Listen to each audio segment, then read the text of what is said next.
మేడ్చల్ జిల్లా పోచారం మున్సిపల్ పరిధి ఇన్ఫోసిస్ వద్ద క్యాంటీన్ యూనియన్ నాయకుడు మీడియాతో మాట్లాడుతూ 2020 ఏప్రిల్ నుండి 2024 ఆగస్టు వరకు వర్క్ ఫ్రం హోం కొనసాగుతుంది. కోవిడ్ సమయంలో గవర్నమెంట్ ఇచ్చిన గైడ్ లైన్స్ ప్రకారం ఎన్నో రాష్ట్రాల నుంచి ఇక్కడికి పని చేయడానికి వచ్చిన ఐటీ ఎంప్లాయీస్ కి ఇబ్బంది కలగకుండా వాళ్ళు ఇంటికి వెళ్లే పరిస్థితి లేదు కాబట్టి హాస్టల్స్ ని క్యాంటీన్స్ ని యథావిధిగా కొనసాగించాలని గవర్నమెంట్ పెట్టిన రూల్స్ ని పాటిస్తూ మేము క్యాంటీన్లను హాస్టళ్లను తెరిచి ఉంచాం. కానీ ఇప్పటికీ అదే వర్క్ ఫ్రం హోం కొనసాగుతుంది. పోచారం ఇన్ఫోసిస్ నమ్ముకొని ఎంతో మంది జీవనాన్ని కొనసాగిస్తున్నారు. వర్క్ ఫ్రం హోం వల్ల మాకు ఎంతో నష్టం జరుగుతుందని తెలిపారు. క్యాంటీన్ యజమానులు, ఆటో యూనియన్లు మరి ఇతర విభాగాలు ఎంతో నష్టపోతున్నారని అన్నారు. ఇకనైనా ఇన్ఫోసిస్ యాజమాన్యం గవర్నమెంట్ తక్షణమే వర్క్ ఫ్రం హోం ని రద్దు చేసి వెంటనే వర్క్ ఫ్రం ఆఫీస్ ప్రక్రియను కొనసాగించాలని కోరుతున్నట్టు తెలిపారు.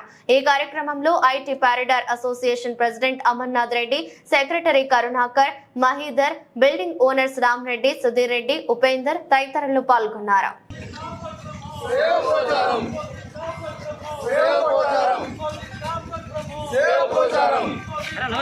నమస్కారం అండి. మొట్టమొదటిగా ఇక్కడికి ఇచ్చిన ఎలక్ట్రానిక్ అండ్ పేపర్ మీడియా కూడా ధన్యవాదాలు. ఈరోజు మేము ఇక్కడ ఇన్ఫోసిస్కి గవర్నమెంట్ ల్యాండ్ కేటాయించింది. ఈ పోచారం ఏరియా మరియు ఇక్కడ హైదరాబాద్ ప్రాంతం డెవలప్మెంట్ కోసం కేటాయించున్నారు. ఈ ఇన్ఫోసిస్ సెజ్ పోచారం దగ్గర మేము దాదాపు ఒక 11 సెక్టార్లు డిపెండెన్సీ ఉందండి. ప్రథమంగా బిల్డింగ్ ఓనర్లు అయితేమి, ఇక్కడ హాస్టల్ నిర్వాహకులు అయితేమి, అలాగే మన auto sectors, transportation sectors, house keeping sectors, ఇలా అనేక సెక్టార్స్ కూడా ఈరోజు ఇండైరెక్ట్గా ఈ ఇన్ఫోసిస్ పోచారం సెజ్ని నమ్ముకొని బతుకుతున్నామండి.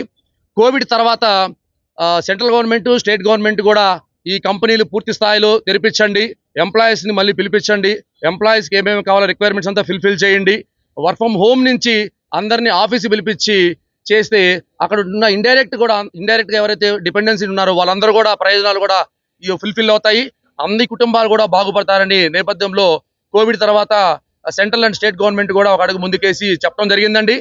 అందులో భాగంగా ఇండియన్ బేసిస్ కంపెనీస్ ఏమైతే ఉన్నాయో టీసీఎస్ కావచ్చు, విప్రో కావచ్చు, యాక్సెంచర్ కావచ్చు, అలా ఇండియన్ బేసిస్ కంపెనీస్ కూడా ఈరోజు నెమ్మదిగా వర్క్ ఫ్రమ్ హోమ్ నుంచి ఆఫీస్కి పిలవటం, హైబ్రిడ్ మోడల్ నుంచి వీక్లీ మ్యాండేటరీ చేయడం, ఆ వీక్లీ నుంచి మంత్లీ కూడా మినిమం డేస్ రావాలని చెప్పని మ్యాండేటరీ చేయడం జరిగింది.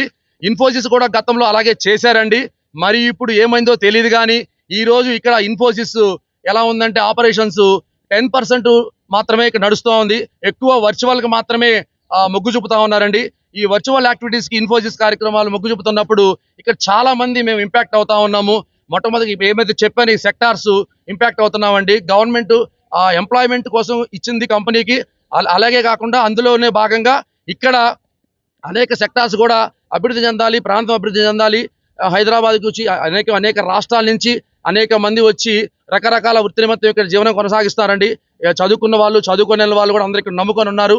మేము మా అపీల్ ఏంటంటే ఈరోజు మేము రాబోయే రోజుల్లో గవర్నమెంట్ కూడా మేము కలుస్తున్నాము, కలిసి ఐటీ శాఖ మంత్రి గారిని కలుస్తున్నాము, అలాగే సెక్రటరీ గారిని జయసంజయ్ గారిని కలుస్తున్నామండి. మా అపీల్ ఏంటంటే ఈ చాలా ల్యాండ్ ఉంది, బాగా డెవలప్ అయ్యింది. ఈరోజు హైదరాబాద్కి అనేక కంపెనీలు కూడా వస్తూ ఉన్నాయి.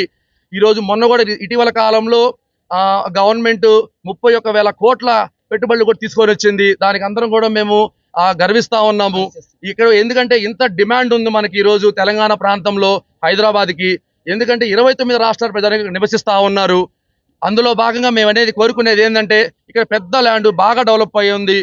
అంతకుముందు రైతులు కూడా ఒక అడుగు ముందుకేసి గవర్నమెంట్కి ఇచ్చారు. వాళ్ళు కూడా పోచారం ల్యాండ్కి ఇన్ఫోసిస్ కంపెనీకి కూడా ఇచ్చున్నారు. ఈ లోపల ఉన్న ల్యాండ్ ఫుల్ ఫిజ్గా ఇన్ఫోసిస్ కంపెనీ వినియోగించుకొని వాళ్ళ ఎంప్లాయీస్ని మొత్తం పిలిపించి ఈ ఇండైరెక్ట్గా ఏ 11 సెక్టార్లు ఉన్నాయో వీళ్ళందరినీ కూడా వాళ్ళ ముందుకు తీసుకెళ్లే దానికోసం కృషి చేస్తారా, లేకపోతే లోపల ఉన్న ల్యాండ్ మల్టిపుల్ కంపెనీస్ ఎదురు చూస్తూ ఉన్నాయి హైదరాబాద్ వైపు అంతా కూడా. గవర్నమెంట్ వాళ్ళతో మాట్లాడి లోపల కూడా మరింత కంపెనీలకు ఏమైనా అవకాశం ఇస్తుందా, మరింత కంపెనీలకు అవకాశం కానిస్తే ఖచ్చితంగా కూడా ఇన్ఫోసిస్ ఈ రోజు ఎంత బాగుంది ఇంకా కూడా రాబోయే రోజులు ఇంకా మెరుగుపడేందుకు అవకాశం ఉంటుంది. అలా కాకుండా ఇచ్చేది లేదు, మరి వాళ్ళ అండర్స్టాండింగ్స్ ఏమున్నాయో తెలియదు, ఆ రోజు వాళ్ళ ఎంఓ ఏముందో మాకు తెలియదు.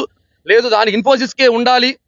ఈ ల్యాండ్ అంతా కూడా వాళ్ళకి ఫుల్ ఫ్లెడ్జ్గా ఓపెన్ చేయించి ఖచ్చితంగా ఎంప్లాయీస్ అందరినీ పిలిపించి ఇక్కడ వాళ్ళకి రావాల్సిన ప్రయోజనాలు ఏమైతే ఉన్నాయి, ఇక్కడ ఛాలెంజెస్ ఏదన్నా ఉంటే ఇన్ఫోసిస్ గవర్నమెంట్ ముందు కానీ పెడితే ఇక్కడ పూర్తి ఇన్ఫ్రాస్ట్రక్చర్ డెవలప్ అయ్యి ఉందండి. ఎందుకంటే హాస్టల్స్ ఉన్నాయి, అకామిడేషన్కి ఇబ్బంది లేదు, ట్రాన్స్పోర్టేషన్కి ఇబ్బంది లేదు, సెక్యూరిటీకి ఇబ్బంది లేదు. ఇటీవల కాలంలో కూడా ఇక్కడ సెజ్ లో ఇన్ఫోసిస్ బేస్ చేసుకుని ఇన్ఫోసిస్ క్యాంపస్ కోసం మాత్రమే ఇక్కడ ఐటీ కార్డర్ పోలీస్ స్టేషన్ కూడా నిర్మించారు. లా అండ్ ఆర్డర్ ఇష్యూస్ లేవు, ఎటువంటి ఇష్యూస్ లేవు. అందరినీ కూడా బ్యాక్ రమ్మంటున్నాం. ఆ రోజు కోవిడ్ టైంలో కూడా గవర్నమెంట్ హాస్టల్స్ క్లోజ్ చేయొద్దు, ఓపెన్ లోనే ఉండాలి, ఎందుకు ఇక్కడి నుంచే కార్యక్రమాలు జరిపించండి. అనేక రాష్ట్రాల నుంచి వచ్చున్నారు, ఇక్కడ ఉన్నారు ఎంప్లాయీస్ అంతా ఉన్నారు, వాళ్ళు ఇబ్బంది పడతారు. మీరు హాస్టల్స్ క్లోజ్ చేస్తే అకామిడేషన్ మ్యాండేటరీ అండి. ఆఫీస్లో 9 గంటలు పనిచేస్తే మిగతా టైం అంతా కూడా వాళ్ళు స్టేయింగ్ కోసం హాస్టల్స్ లోనే ఉంటారు అని చెప్పడం జరిగింది. ఆ రోజు నష్టమైనా కష్టమైనా మేము ముందుకు నడిపించాం హాస్టల్స్ ని. ఈ రోజు పరిస్థితులు మారున్నాయి. బ్రహ్మాండమైన రోజుల్లో కూడా ఈ రోజు ఇక్కడ ఈ ఇన్ఫోసిస్ వైఖరి వల్ల ఇక్కడ అనేక మంది 11 సెక్టార్ ఇందాక నేను ఏదో చెప్పానో వాళ్ళందరూ కూడా ఇబ్బంది పడతా ఉన్నారు. ఈ రోజు మా అందరూ అప్పీల్ అండి, ఇక్కడికి అన్ని సెక్టార్ వాళ్ళు వచ్చున్నారు. మా పర్సనల్ రిక్వెస్ట్, మా అప్పీల్ ఏంటంటే గవర్నమెంట్ దగ్గర కూడా మేము తీసుకెళ్తున్నాం. ఇన్ఫోసిస్ మేనేజ్మెంట్ హైదరాబాద్ మాట్లాడి కంపెనీని పూర్తి స్థాయిలో ఆపరేషన్స్ తీసుకొని వచ్చి ఎంప్లాయీస్ అందరినీ బ్యాక్ తీసుకొని వచ్చి ఏ ఇబ్బందులు ఉన్నా కూడా గవర్నమెంట్కి చెప్తే మేము ఫిల్ఫిల్ చేస్తాము. లేదు మాకు ఇబ్బంది ఉందని అంటే లోపల అన్నది కూడా మళ్ళీ మల్టిపుల్ కంపెనీస్కి కానీ అవకాశాలు కానీ ఇస్తే అది ఫిల్ఫిల్ చేసుకొని మా అందరూ కూడా జీవన మరణ మనుగడండి. ఈరోజు మా అందరి పని రోడ్డు ఎక్కి ఈరోజు మాట్లాడుతున్నామంటే మేమంతా ఏంటంటే అన్ఎంప్లాయ్మెంట్ కోసం ఇక్కడికి వచ్చున్నామండి. దయచేసి మాకు ఈరోజు మీడియా ద్వారా మేము వినియోగించుకునేది ఏంటంటే మా వాయిస్ గవర్నమెంట్కి వెళ్ళాలి, ఇన్ఫోసిస్ కంపెనీకి వెళ్ళాలి. గవర్నమెంట్ కూడా కలుస్తున్నాం, రిప్రజెంటేషన్ ఇస్తున్నామండి.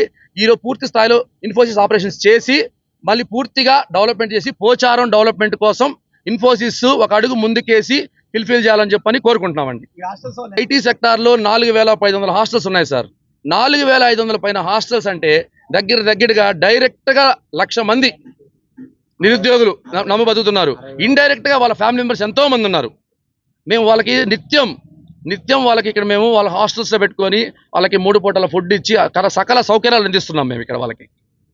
హాస్టల్ కాకుండా అండి, ఇదే ఆందోళన కార్యక్రమం కాదు, నిరసన కార్యక్రమం కాదు, మాది అభ్యర్థన మాత్రమే.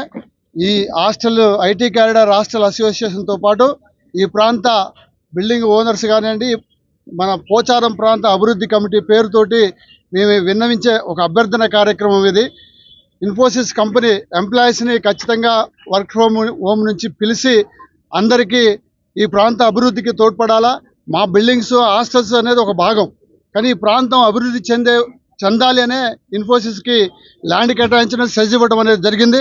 దాన్ని రావాలి అంటే ఇక్కడ ఎంప్లాయీస్ వస్తే వాళ్ళు వచ్చిన తర్వాత వాళ్ళ రొటేషన్ అంతా పెరుగుతుంది, పిల్లలు ఇక్కడ తిరుగుతూ ఉంటారు, అవసరాలు పెరుగుతూ ఉంటాయి. దానికి అనుగుణంగా ట్రాన్స్పోర్టేషన్ కానివ్వండి, షాపులు కానివ్వండి, బిల్డింగ్లు కానివ్వండి, హాస్టల్స్ కానివ్వండి సజీవంగా కలకల్లాడుతూ ఈ ప్రాంతం అభివృద్ధి చెందే అవకాశం ఉంటుంది.